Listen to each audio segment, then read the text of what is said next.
지난 12월 7일에 올겨울 들어서 첫 한파 특보가 내려진 날에 저 서울 은평구에서 잠옷만 입고 길거리를 헤매던 어르신이 그 길거리에서 힘없이 쓰러지는 사건이 있었습니다. 치매를 앓고 있던 80대 남성이었는데 잠옷과 슬리퍼 차림으로 길거리를 헤매다가 그렇게 쓰러진 것입니다. 그런데 그때 그 길을 걸어가던 한 여성이 급히 뛰어가서는 그 노인을 일으켜 세워서 길가에 앉혔습니다. 그리고 자신이 입고 있던 외투를 벗어다가 그 노인에게 입혀주었습니다. 그리고 따뜻한 음료와 핫팩을 손에 쥐어주면서 바쁜 출근길이었는데 경찰이 올 때까지 20분간이나 그 노인의 곁을 지키고 있다가 경찰이 도착한 후에 자신의 외투는 돌려받지도 않고 그냥 그렇게 떠나갔다는 것입니다. 여러분, 이 여성의 사연이 얼마나 감동입니까? 나중에 그 여성의 신원이 밝혀졌는데, 그리고 기자들이 찾아가서 인터뷰를 했는데, 그 여성이 하는 이야기가 그 어르신이 몸을 너무 많이 떨고 계셔가지고 일단 옷부터 입혀드렸다는 것입니다. 그리고 너무 추운 것 같아갖고 옆에 찰싹 들러붙어 앉아가지고 따뜻하게 자기 몸으로 그 어르신을 따뜻하게 데펴들었다는 것입니다. 넘어지지 않도록 꼭 붙잡고 있었다는 것입니다. 그러니까 그 어려움을 함께 나눈 것이지.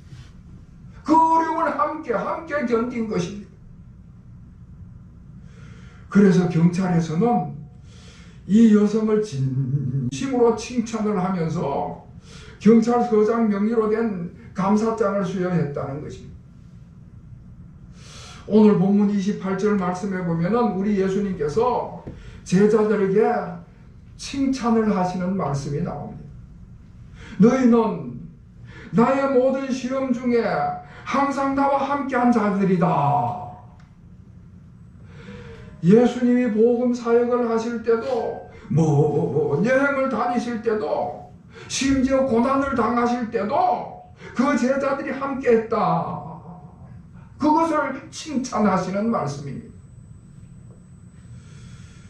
여러분, 사실 우리 예수님께서는 머리 둘 곳도 없는 그런 분이셨습니다. 가진 것이 아무것도 없으셨지요. 그 제자들이 예수님을 따라가본들 당장 출세를 하는 것도 아니고 무슨 돈을 버는 것도 아니고 유명해지는 것도 아닌데 자기들의 모든 것을 벗어놓고 예수님을 쫓아간다는 것은 정말 쉬운 일이 아니었습니다. 그런데 예수님의 말씀을 듣고 예수님과 함께 생활을 하고 함께 살아가는 그런 일을 하게 된 것입니다. 그래서 예수님께서 그 제자들에게 너희들이 나와 함께 했다 하는 그 사실을 가지고 칭찬을 하시는 것입니다. 여러분, 우리가 신앙생활을 시작했다 할 때 그 신앙생활의 시작이라는 것은 예수님을 나의 주님으로 모시면서 예수님과 함께 하는 것이 신앙생활의 시작이 되는 것입니다. 내가 죄 가운데 있을 때에 예수님께서 나를 죄 가운데서 구원하셔서 예수님께서 나의 인생의 주인이 되셨다. 그래서 예수님을 내가 주님으로 모시고 내가 함께 살아간다 하는 것이 우리의 신앙생활의 시작이 되는 것입니다. 그리고 이 세상을 떠나서 천국에 갈 때까지 우리 주님과 늘 함께하는 삶이 신앙생활인 것입니다. 아멘. 때로는 예수님을 믿는 것 때문에 고난을 당할 때도 있고, 때로는 억울한 일을 당할 때도 있고, 예수님 믿는 것 때문에 고난을 당하고 억울한 일을 당해도 늘 주님과 함께하는 삶이, 그것이 신앙생활인 것입니다. 아멘. 어느 신학자가 우리의 신앙생활을 부부생활에다가 비유를 했습니다. 우리가 예수님과 동행하며 삶을 살아가는 것은 부부가 함께 살아가는 것과 같다. 한 남자와 한 여자가 만나서 한 가정을 이루는 것이죠. 결혼할 때야 뭐 없으면 못 산다 할 정도로 뜨거운 열정을 가지고 그렇게 결혼 생활을 시작을 하게 됩니다.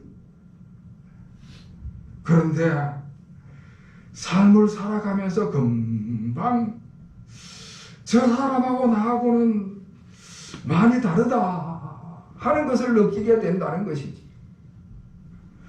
생각하는 것도 다르고 삶의 방식도 다르고 행동하는 것도 다른 것을 느끼게 되는 것이죠. 그러다 보면은 거기서 긴장도 생기고 갈등도 생기고 다툼도 일어나게 되는 것입니다. 그런데 그런 긴장과 갈등 속에서도 한 10년 이상 쭉 살다 보면은 그 다음에는 상대방이 생각하는 것, 상대방이 말하는 것, 상대방이 행동하는 것을 이해하게 된다는 것입니다. 아이고, 저래서 저렇게 생각을 하는구나. 저래서 저런 말을 하게 되는구나. 그렇게 이해를 하게 되는 것입니다. 그래서 그런 여러 가지 어려움을 겪는 동안에 그러면서 이해를 하게 되면서 이제 교제가 더욱더 쭉 깊어지는 것이, 서로 더 친밀하게 서로 신뢰하고 서로 동행하면서, 다시 말해서 결국 그렇게 인생을 함께 살아가면서 동반자가 되는 것입니다.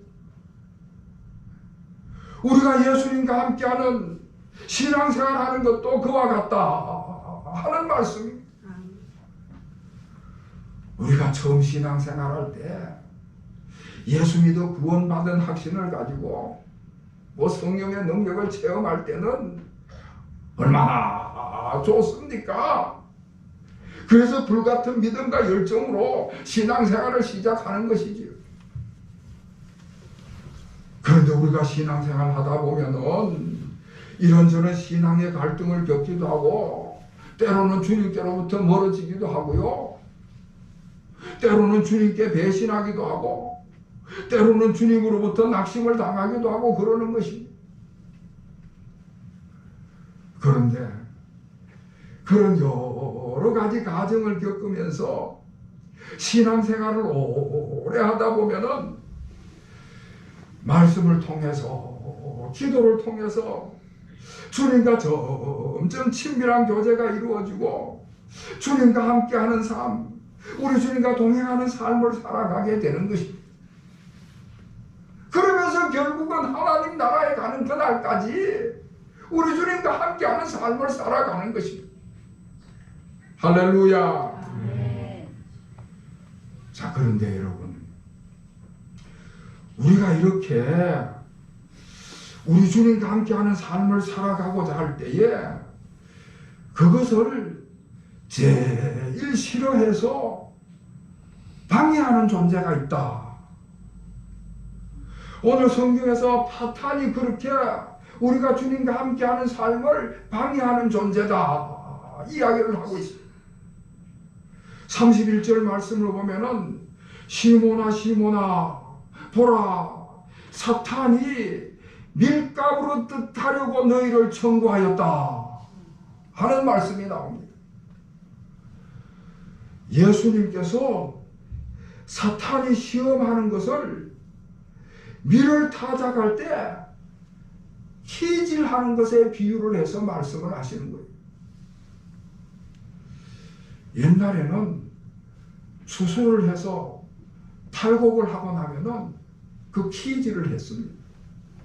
우리 교회에서는 그것을 체라고 해서 체질한다 그랬는데, 저 바람 부는 언덕에 올라가고는 그 곡식을 체에다 올려놓고 까불어대는 것이죠. 그러면은 쭉정이나 먼지들은 다 날아가고 이제 알곡만 남게 됩니다.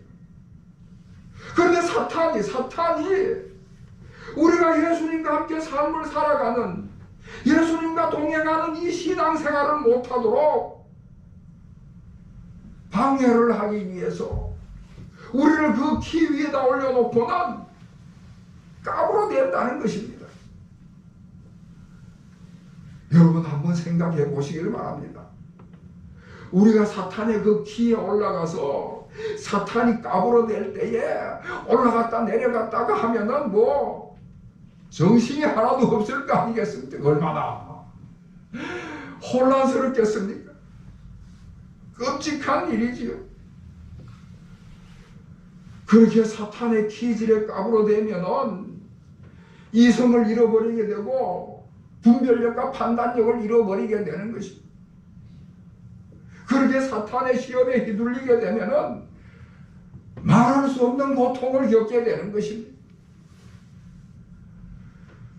사실 예수님의 제자들도요, 그 사탄이 밀가부로부터 키질을 할 때 그 시험에 많이 넘어갔습니다. 다른 유다 같은 경우에는 물질의 탐욕에 그 시험에 넘어가서 실족해버리고 말았지 않습니까?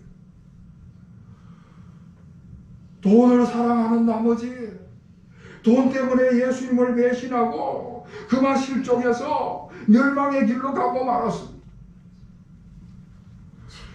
또 다른 제자들은 오늘 24절 말씀 이하에 보면은 교만의 시험에 빠져든 것을 볼 수가 있습니다. 사탄이 그 제자들의 마음속에 들어가서는 누가 더 크냐 그걸 가지고 논쟁을 하고 싸움을 벌이게 만든 것입니다. 다 같은 예수님의 제자고 다 같은 마음으로 주님 나라를 위해서 일해야 될 그런 제자들인데 누가 더 크냐 그러면서 싸움을 하고 다툼을 하는 것입니다. 심지어 수제자인 베드로에게도 사탄이 두려운 마음을 줘서 밀가부르듯 한 것입니다. 예수님께서 겟세마네 동산에서 로마 군병들에 붙잡혀가지고 저 대제사장의 뜰로 끌려갔을 때에 그 대제사장의 집에 그 어린 여종 하나가 딱 튀어나와가지고는 당신도 한편 아니냐, 당신도 예수님과 함께 있었지 않느냐 하니까 그만 그 말 한마디에 덜컥을 집어먹고는 두려운 마음이 들어서 예수님을 배신하고 예수님을 부인하고 떠나가고 말았어요. 여러분, 우리가 우리 주님과 함께 동행하는 삶을 살고자 할 때에 이렇게 사탄이 방해를 놓는 것입니다. 사탄은 어찌하든지 방해를 하고 주님과 동행하지 못하도록 끊임없이 시험을 걸어오는 것입니다. 마치 밀을 까불어내듯이 그렇게 시험을 한다는 말씀입니다. 우리가 지난 한 해를 가만히 되돌이켜봐도 개인적으로 가정적으로 사탄이 밀가부르듯이 키질을 하는 그런 시험을 당했을 것입니다. 직장에서도 그렇고 가정에서도 그렇고 사회에서도 여러 가지 모양으로 밀을 까부르듯이 사탄이 시험을 걸어와서 그 사탄의 시험을 꼼짝없이 겪어야만 했던 것입니다. 많은 어려움을 겪고 많은 고통과 상처를 우리가 받았지요. 자, 그런데 여러분 다시 한번 가만히 생각을 해보면요, 오늘 우리가 이 성전에서 하나님께 예배를 드릴 수 있다는 것은 그런 모든 사탄의 밀가부로 타는 시험에 있어서도 우리가 다 이겨놨기 때문에 이 자리에 있게 된 줄을 믿으시기를 바랍니다. 그 어렵고 힘든 사탄의 시험이 있어서도 다 이겨냈고 승리했기 때문에 오늘 우리가 이 자리에 있는 줄로 믿습니다. 그런데 여러분, 그것이요, 내가 잘해서, 내가 능력이 있어서 내가 이긴 것이 아니라는 사실입니다. 여러분 한번 상상을 해보시길 바랍니다. 농부가 키질을 하는데 미리 그 키 위에 올라가서 농부가 키질을 할 때에, 미리 그 키질을 당할 때에 스스로 빠져나올 수 있겠습니까? 키질 당하는 밀은 자기 스스로 그 키에서 헤어날 수는 전혀 없는 것입니다. 사탄이 우리를 사탄의 키 위에 올려놓고 밀가부르듯이 시험을 하기 시작하면요, 누구도 그 사탄의 시험으로부터 벗어날 수 있는 사람은 아무도 없는 것입니다. 여러분, 우리가 밀가부르듯 하는 그 사탄의 시험에서 승리를 할 수 있게 된 것은요, 우리 주님께서 도우셨기 때문입니다. 우리 주님께서 우리를 그대로 내버려 두지 않았기 때문이다 하는 사실. 여러분 32절 우리 다 같이 읽게요. 32절 시작. 그러나 내가 너를 위하여 내 믿음이 떨어지지 않기를 구하노니 너는 돌이킴 후에 내 영내를 굳게 하라. 아멘. 내가 너를 위하여 내 믿음이 떨어지지 않기를 기도하였다 말씀을 하고 있습니다. 사탄의 시험과 사탄의 유혹에 지지 않도록, 넘어지지 않도록, 그래서 그 믿음을 잃어버리지 않도록 우리 예수님께서 기도로 도우셨다 말씀을 하고 있습니다. 그냥 내버려 두지 않으시고 우리 주님이 우리를 도우신다는 말씀입니다. 여러분, 우리가 분명히 기억해야 될 것은 우리 주님께서는 사탄보다도 훨씬 더 강한 힘을 가지신 분이심을 우리가 믿어야 하는 것입니다. 사탄보다 더 강력하신 주님께서 우리를 보호하시고 우리를 인도하시고 우리와 함께 동행하시는 분이십니다. 제자들도 처음에는 사탄이 밀가부르듯하게 시험을 하니까 그 시험에 넘어가서 예수님을 부인하기도 하고 그래서 도망을 가고 실족을 했습니다. 그런데 예수님께서 그 제자들을 그냥 내버려 두지 아니하시고 부활하신 다음에 다시 부르시는 거예요. 다시 만나 주시는 것입니다.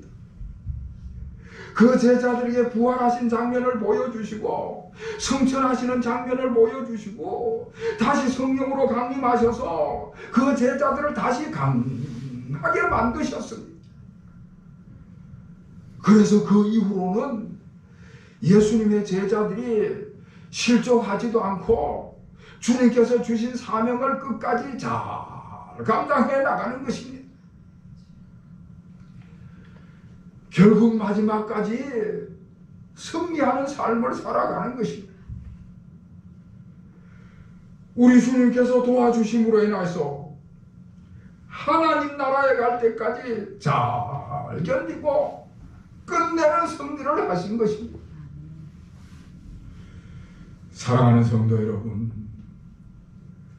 우리 인간의 힘만 가지고는 사탄의 시험을 이길 수가 없습니다. 주님께서 도와주셔야만 하는 것입니다.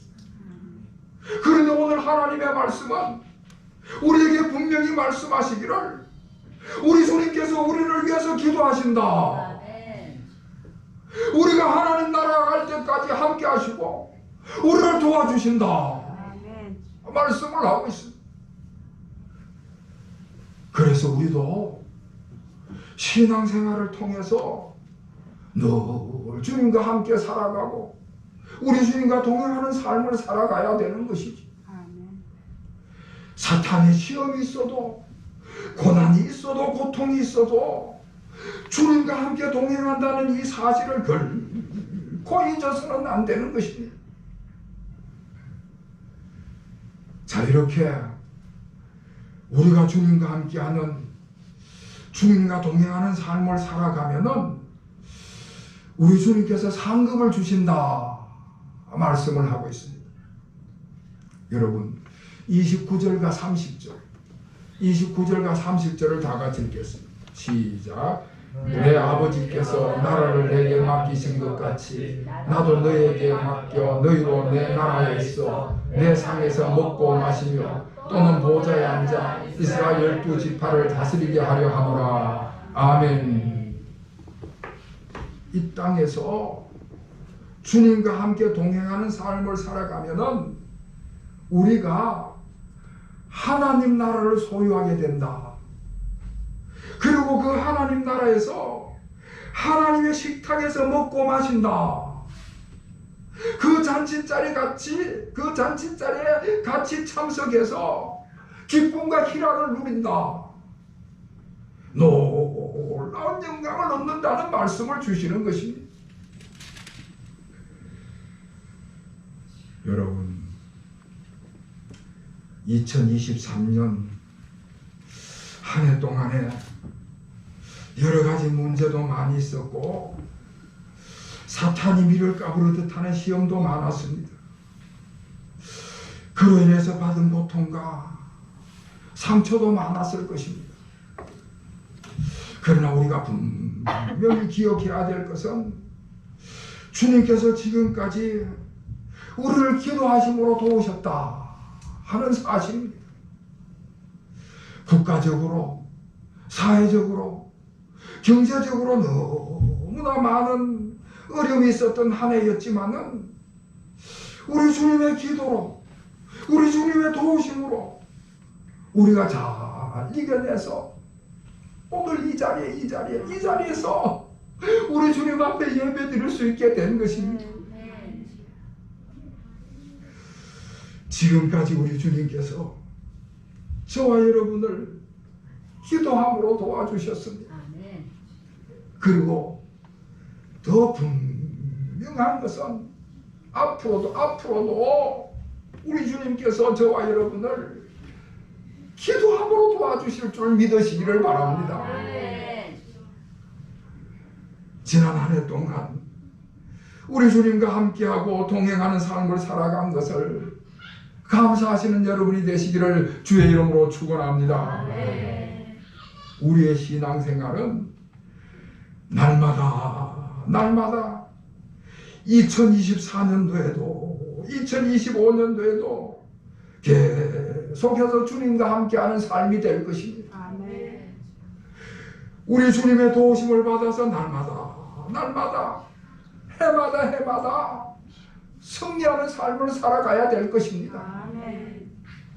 장차 우리 주님의 나라에 이를 때 그곳에서 영광을 누리는 저와 여러분이 되어야 될 것입니다.